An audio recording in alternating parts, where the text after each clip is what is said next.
This video is to get you started on the Thermo LCMS system we have. Specifically, this is a Vanquish HPLC, or we call it UPLC because it's capable of higher pressures, coupled with an Exploris 120. That is an Orbitrap mass spectrometer that's capable of high resolution mass accuracy.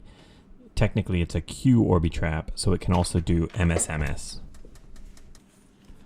So just like you check the gases on the GC, the first thing you want to do is check these solvent levels. Look at these bottles, A1, B1. Actually, you want to look at A2, B2 as well behind them.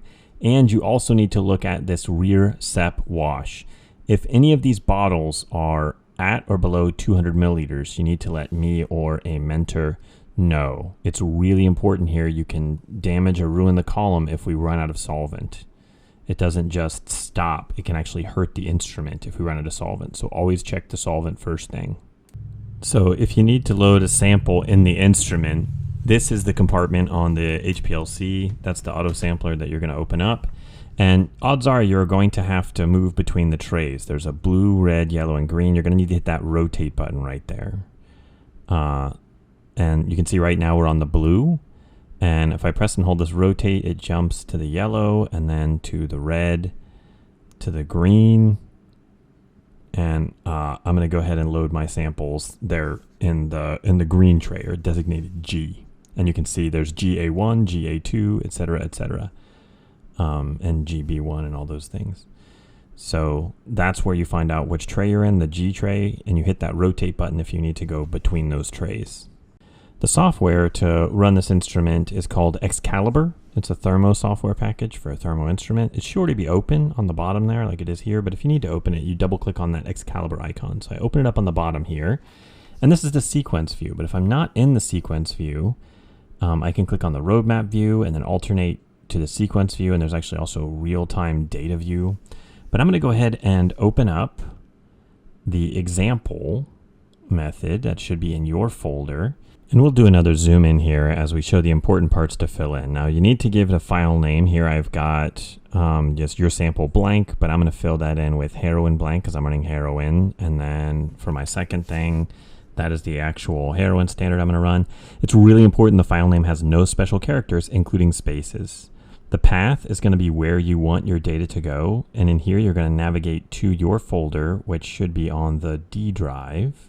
You're going to click on this PC and go to the D drive 433L, and yours is actually going to be under another folder corresponding to the year and your name. So that's where you want the path is where you want the data to go. And if you're looking for your data and you go, oh, it's lost, I don't think it recorded anything. Oftentimes it's because the path was not quite what you expected and it just went to a different folder. And then of course the method, I encourage you strongly to start with an example method. And that should be located in your folder on the D drive. And then the position here. Notice there's several parts of the position. You have to pick the correct tray. I'm in the blue tray, and I'm in A1. Don't worry about that.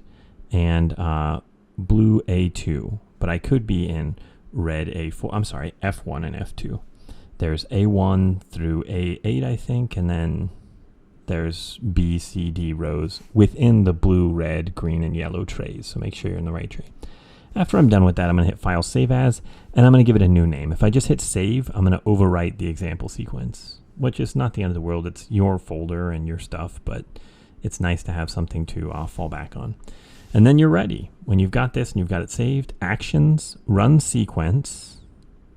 Don't worry about the rest of this stuff. Just say OK. Don't worry about that. If it's not running, if it doesn't run for you right away because someone else is running, it will actually automatically queue it up behind that person's run and automatically run your sequence after the previous person's sequence is done.